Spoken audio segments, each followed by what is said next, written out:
Palakkad Sreekrishnapuram police സ്റ്റേഷനിൽ മാത്രം 600 പരാതികളാണ് CSR fund തട്ടിപ്പുമായി ബന്ധപ്പെട്ടുണ്ടായത്.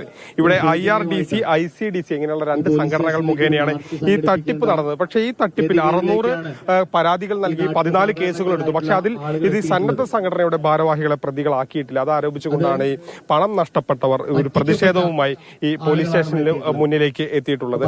പാലക്കാട് ജില്ലയിൽ 19 സ്ഥാപനങ്ങൾ കേന്ദ്രീകരിച്ചുകൊണ്ടാണ് ഈ തട്ടിപ്പ് നടന്നിരിക്കുന്നത്.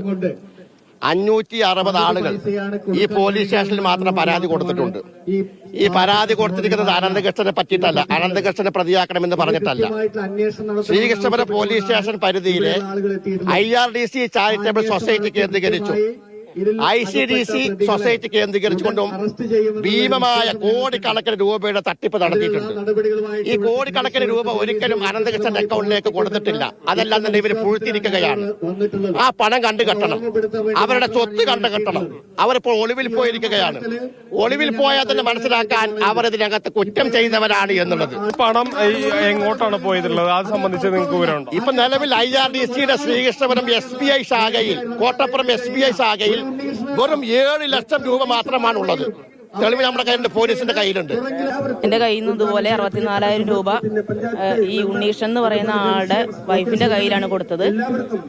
അപ്പൊ എന്തായാലും അവര് നമ്മുടെ നാട്ടില് ഉണ്ട്. അപ്പോൾ അവരെ ഉടൻ അറസ്റ്റ് ചെയ്യുക എന്ന് മാത്രമാണ് ഞങ്ങൾക്ക് പറയാനുള്ളത്. ഞങ്ങൾക്ക് 3 മാസം കൊണ്ട് തരാന്ന് പറഞ്ഞിട്ടാ കൊടുത്തപ്പോ 7 മാസമായി ഞങ്ങൾ കൊടുത്തത്. സ്ത്രീ ശാക്തീകരണത്തിന് വേണ്ടിയിട്ടാണ് അത് കൊടുക്കണമെന്ന് പറയുകൊണ്ടാണ് നമ്മളത് അടച്ചത്. ലിങ്കേജ് ലോൺ എടുത്തിട്ടാണ് ഞാൻ അത് അടച്ചിട്ടുള്ളത്. 3 കൊല്ലം അടയ്ക്കണം. അപ്പോൾ അത് എങ്ങനെ അടയ്ക്കും എന്നുള്ള ആലോചന. വണ്ടി കിട്ടും, അപ്പോൾ പെനോയിലൊക്കെ കച്ചവടം ചെയ്ത് നമുക്ക് വണ്ടിയിൽ വെച്ച് കൊണ്ടുപോയി വിറ്റിട്ടൊക്കെ അടയ്ക്കാമെന്നല്ലോ എന്നുള്ള ധാരണയിലായിരുന്നു. ഇതിൽ നിലവിൽ ഇവരെ പ്രതി ചേർത്തിട്ടുമില്ല. അപ്പോൾ അവരെ പ്രതി ചേർത്തുകൊണ്ട് തന്നെ അന്വേഷണം നടത്തണം എന്നുള്ളതാണ് പണം നഷ്ടപ്പെട്ടവരുടെ ആവശ്യം.